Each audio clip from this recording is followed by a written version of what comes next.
thank you for asking me to moderate this panel. Thank you, guys. It's lovely to chat with you. I wanted to start just by hearing your own personal stories. I'm curious to start with, just learning a little bit more about why you ended up taking meds, which meds, and what motivated you to decide to stop. And so let's start with you, Danielle. Let's hear a little bit more. Yeah, so I'm just gonna, I just want to mention, you may notice I'm reading from some notes from my phone. I'm still in the process of healing from a cognitive injury. So this is one of the workarounds I rely on. It's a real-time example of what these injuries can look like. So for a backstory on me, I was first put on psychiatric drugs at just 7 years old. I was far too young to understand what they even were. It began in the school system when a teacher noticed I was fidgety, distracted, and wasn't keeping up academically. The school suggested my parents take me to a psychiatrist to be evaluated for ADHD, and very quickly I was diagnosed, labeled, and drugged. It began with ADHD stimulants, which made me feel awful and spiraled into a cocktail of antidepressants, benzos, and antipsychotics I never needed. Like so many families, like so many families, my parents were trusting the experts, thinking they were doing what was best. I was a sensitive, empathetic kid who just beat to her own drum. I was happy, but I was in an environment that honored only one narrow version of normal and how a child was supposed to behave or perform, and anything outside of that was pathologized. So they even told me I had a learning disability, and ironically, the drugs later created the very disability they claimed that I had. So throughout my childhood and teens, every drug-induced effect that made me feel terrible was blamed on me and my so-called underlying disorder. As I got older, I started asking questions. My intuition kept telling me something was deeply wrong. I started Googling it, which led me to what felt like at the time these very underground parts of the internet, like Reddit threads and surviving antidepressants. I would bring my concerns to the doctor and ask if the drugs themselves could be harming me or cause brain damage, or what were the long-term effects of them. And he insisted that's not possible. He was the expert, he knew best, and told me that when I felt awful, it was just my OCD getting worse, and that I needed to be on higher doses of the SSRI to treat it effectively. My inner reality was constantly dismissed or reinterpreted for me. Every drug-induced effect was blamed on me, and the harm I was told couldn't happen is exactly what eventually ended up happening. After college, I wanted to see who I was underneath the chemicals hijacking my brain. Even though I had been on antidepressants my entire life, my doctor tapered me off in just a few weeks, and following the standard guidelines doctors are taught to use. So what followed from there was a severe full-body neurological crisis. It was a level of physical and psychological torment I did not even know was humanly possible, and like so many others, I was harmed simply by coming off antidepressants exactly the way my doctor told me to. And when I went back to him for help, I was gaslit and told this doesn't exist, and it was proof that I needed to be medicated. His credentials automatically outweighed my lived experience. And I ended up in and out of hospitals, repeatedly gaslit, and I eventually reinstated the antidepressant out of desperation just to survive. And fast forward, I wanted to come off again, and I felt like I was being poisoned by them, but I really, truly felt trapped on them. And I tried to find a psychiatrist that would help me taper, but I was dismissed all over again. He even told me wanting to taper slowly was a symptom of my OCD, like wanting to count down slowly. And I tried tapering myself, opening capsules, counting the beads, and even the tiniest reductions would destabilize me. I felt completely trapped. I followed another psychiatrist's advice to just stop cold turkey, and I immediately fell back into the same withdrawal nightmare, and during that crisis, I was wrongly given an antipsychotic. After one dose, I couldn't think or speak. I felt trapped inside my body, like someone had just given me a chemical lobotomy. And once again, I was told by that doctor, it's not possible, that's just you. So I ended up being bedridden for years, unable to function with many health issues, and I lost my creativity, intelligence, emotional capacity, and everything that made me me. I spent most of my 20s grieving the life I lost while it felt like everyone else had moved forward. And where I am now is I'm recovering from these drug-induced injuries, and I'm currently back on the antidepressant, and I'm still trying to taper off safely, but I've been having a lot of struggles doing so. And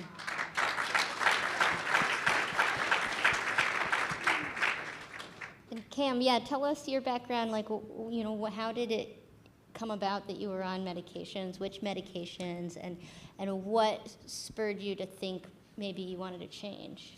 Yeah, so I was diagnosed at 9 with anxiety, OCD, and Tourette syndrome. You know, I had just a variety of symptoms as a kid, and so my mom took me to the neurologist, and we spent a lot of time talking about things, and so they put me on Paxil at 9, and you know, that was just kind of the first medication. I'm still on an SSRI. It was Paxil for about 20 years, and then Zoloft for a year, and then Lexapro these last few years. But in my adolescence and teenage years, I dealt with a lot of tics from the Tourette's, and you know, they're much more mild today. But in my adolescence, it was hard, and it was disrupting school, and it was hard to focus, and so I bounced around on a lot of different medications from adolescence and teenage years, mainly antipsychotics. I went from Risperdal to Seroquel to Abilify to Orap to Clonidine, and 2018 to 2024, I was also on Klonopin. So I've been on a lot of them, and something happened. A friend came to visit, saw how close I lived to the Boise River when I was in Idaho, and he was like, "Do you ever just like go in there?" And because I was talking to him about how hard things were and just these mood swings I was having, nothing made sense. It's 20 milligrams of Lexapro, half a milligram of Klonopin, and I was like, I don't know what's going on. I don't feel anything, and he's like, so he got me into cold plunging, and that was kind of just like the first time in a really long time I felt this dynamic range. I'm getting emotional already. I cried outside earlier to try and get it out.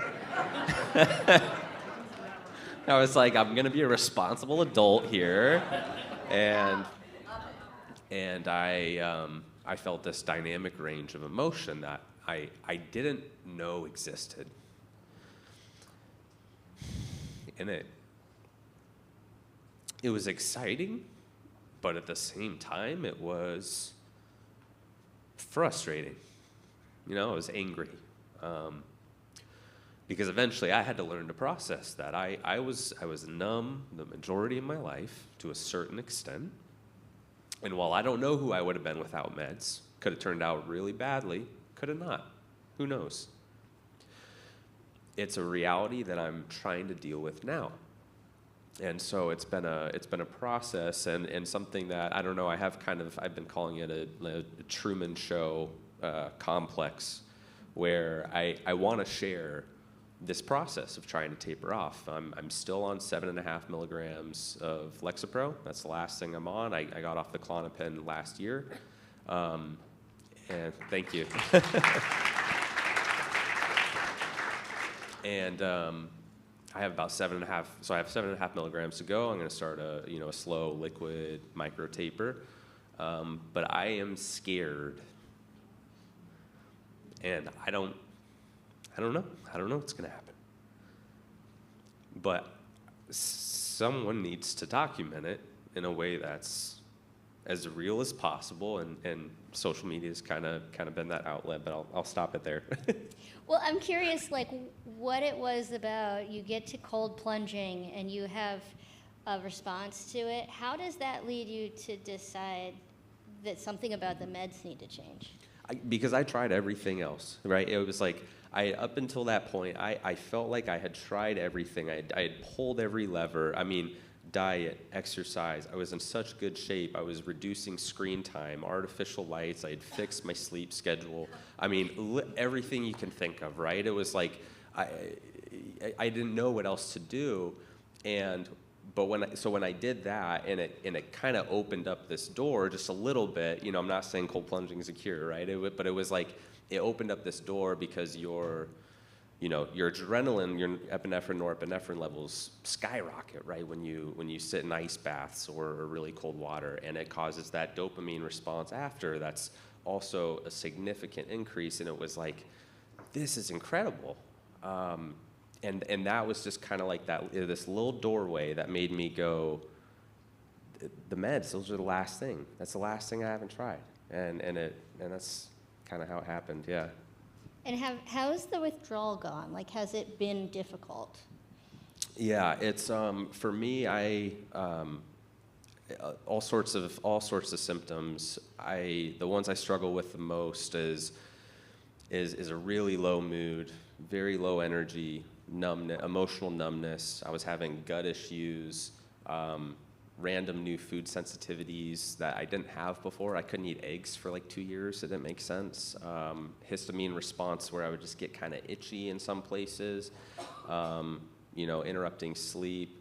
But just the lowest of moods that I've ever felt. I think those are just like the main ones affecting me for the most part. Yeah. So you guys both, each of you, have about 500,000 followers on social media. If I'm not wrong, I think you both developed those followers essentially before you started sharing your stories. And we chatted earlier, and you each were describing to me these brand partnerships you had that were bringing you revenue, income. You described Cam, an apparel company, and you have some videos on TikTok, Danielle, of like candies and snacks, these companies. And you mentioned that, surprise, the content about withdrawal is not as lucrative. So there isn't that kind of an incentive. I'm curious, like, really what led you to decide that you wanted to take this audience you had cultivated and share this journey with them? Maybe Cam and then Danielle. Yeah, it's tough.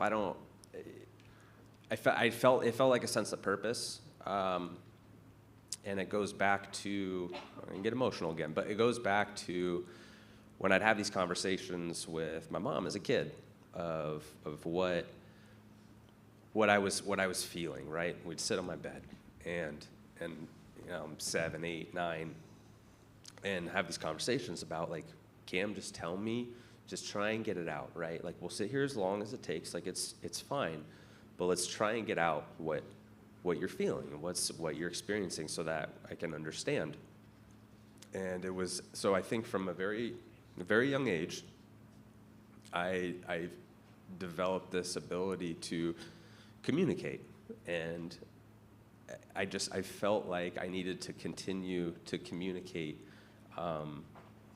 what I was feeling. And so it just feels like a calling. It feels like a purpose, and it feels like something that I enjoy doing. And it seems like there's impact to it. And like you mentioned about the brand stuff, it was a risk, right? Because this isn't there's not anything you can really get from it right now. And but it was too important of a message to just pretend wasn't there.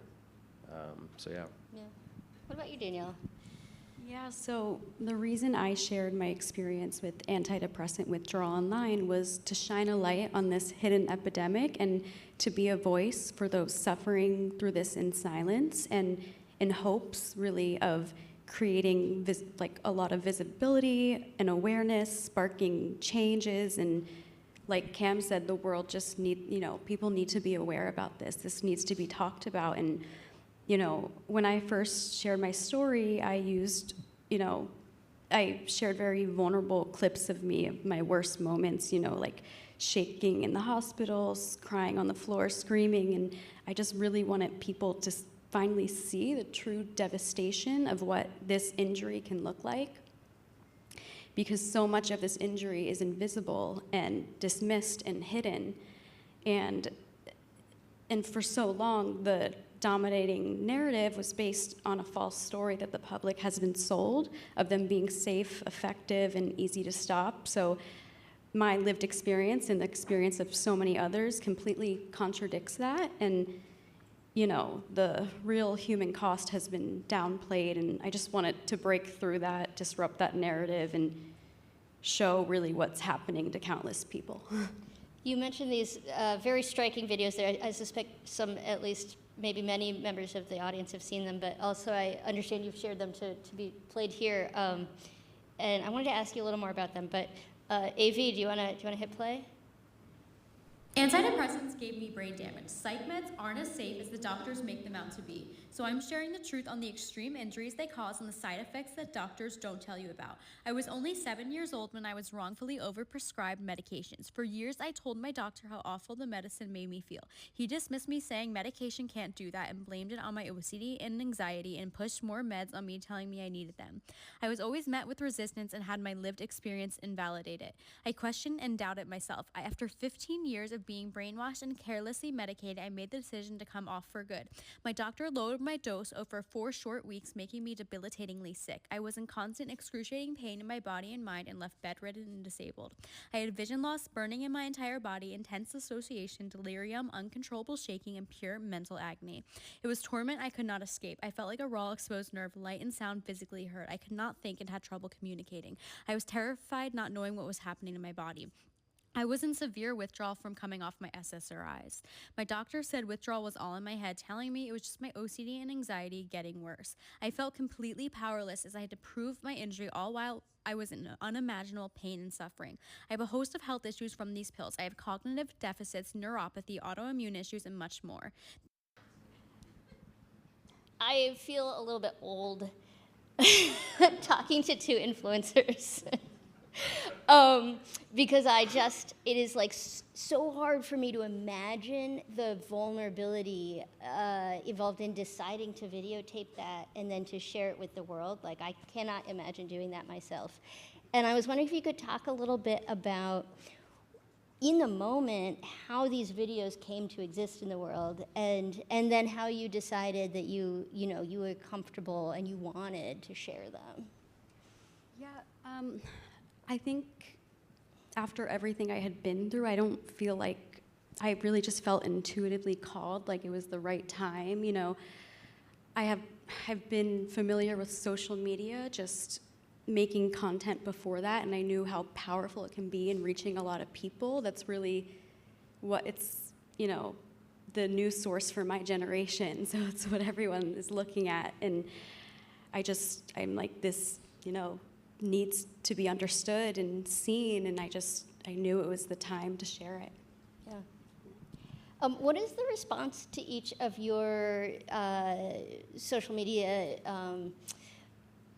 stories been? Cam, do you want to start? Yeah, I don't know. I feel lucky. I feel like the majority of response has been positive, which, you know, even then it's kind of anxiety-inducing. I had a video about the only reason I'm here is because of this video. Really, I posted about 3 weeks ago, and it's almost at 3 million views. And I had a ton of people reach out. I talked to Laura, and she's like, "You need to come to this." And so here I am. I've known about it for like 2 weeks, but it overwhelmingly positive, I'd say, with the occasional person who thinks I'm fear-mongering or trying to take away their antidepressants, right? But it's just kind of, they just didn't watch the whole video, probably. But I feel kind of lucky because I've been telling it from such a personal storytelling vehicle that it's not really something that can be argued with, I feel like, and so I feel lucky for that. Yeah, how about you? Similar responses? Yeah, so I've had a split response. So with that video in particular, countless comments were things like, I'm going through the exact same thing, no one believed me either, I finally feel validated, and I'm so glad someone is finally speaking out about this. I also had people messaging me in crisis, asking for help, and even parents reaching out to me on behalf of their children because their doctors had no answers for them. And some people were saying my video helped them realize they were actually in antidepressant withdrawal because they didn't recognize it until they saw my story, and it finally gave them the language and the framework to understand what they were going through and then get on the right track. But hearing that same pattern from so many different people makes it really impossible to deny how widespread this is. And then on the other hand, you get backlash from people who get really defensive and angry and feel threatened by me sharing my story. I got comments saying things like I was scaring people away from life-saving medication and spreading dangerous misinformation, fear-mongering, creating stigma, you're shaming people who need these drugs. And someone even said that by sharing this, I would be killing people. And, but from a medical ethics standpoint, people deserve the full truth before taking these drugs and making a potentially life-altering decision.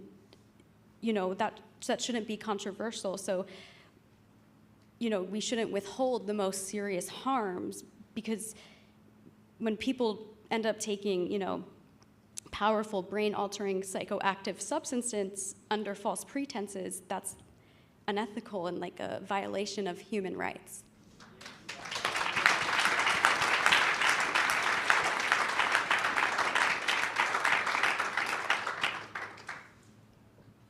I wanted to ask about what it feels like to be participating in a social media ecosystem that is such a Wild West. I mean, there's no guardrails on what anyone can or can't say, and misinformation and conspiracy theories are really widespread. I wonder if this is a cause for concern for you at all, or no? Cam, do you want to go take it? Yeah. Yes, it is a Wild West of information, and it's probably the last thing someone in withdrawal should be doing. It's really rough. But at the same time, it was a follower who sent me a video of Mark Horowitz 2 years ago and said, watch this YouTube video, and it might explain what you're dealing with. And it was before I understood any of this. And it was that moment about 2 years ago that made me realize this was not relapse. This was not proof of some underlying condition I had. This was withdrawal. And so, thanks to Mark, I mean, this is, it is a Wild West, but also with what Molly said before, the younger generations are smelling and they're filtering through anything that doesn't make sense, and they're doing it at faster rates, just as we're, using social media at faster rates. So I think there's still good that comes from it, for sure, but it's just needs to be monitored. Yeah.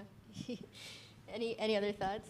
Yeah, so that's something you really have to learn to navigate, and in this day and age, and there's so many different opinions, perspectives, people maybe selling things, that it's really easy to get sucked in.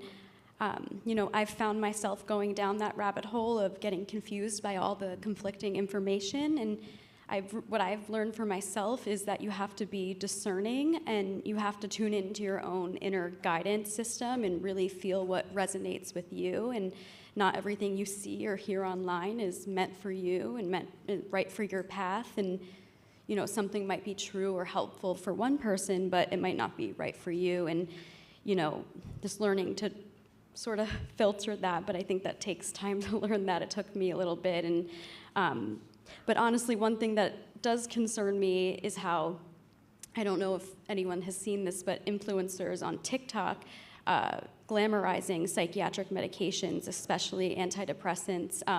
The Wall Street Journal actually just did a piece on how influencers are promoting them almost like a trendy, benign lifestyle accessory, and which is incredibly misleading and I think really dangerous for young kids to see that because they are not benign.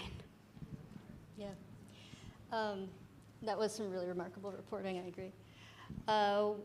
Well, as a radio journalist, it's a point of pride to be able to like hit the mark, and I've got this clock ticking down, 2:44.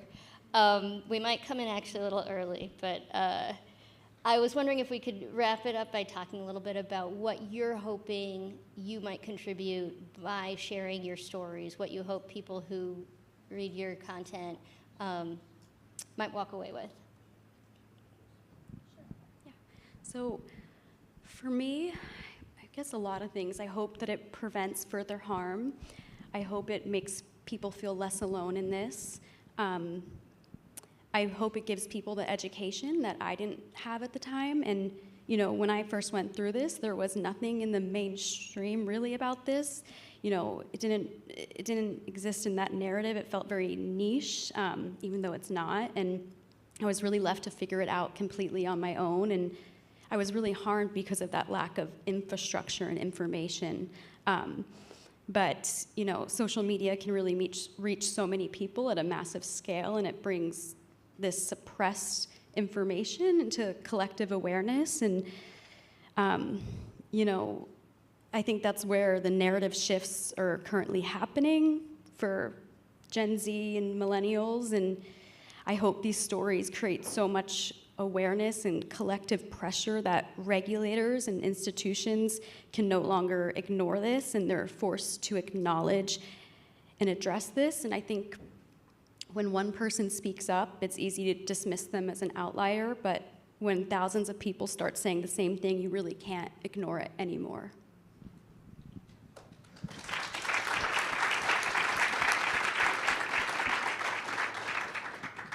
Yeah, I think, I mean, the technical piece, right? The understanding of withdrawal versus relapse. I think that's a huge piece, right? Of like a reason to share this.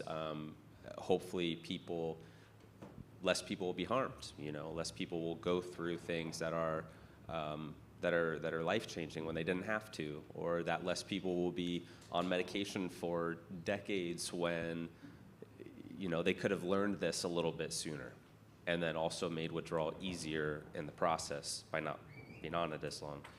But a big part of what I'm hoping to do is really just try and be part of a cultural shift towards embracing our feelings again and being okay with a dynamic range of emotion that we were born to have. I don't know, you know, when it happened that we just kind of lost our appetite for numbness, or for emotion and for feeling, but we, you know, all of a sudden we need to numb everything. And I never got to feel as a kid, right? And that's all I want. And I just want us to move towards that of just embracing what it means to be human. Yeah.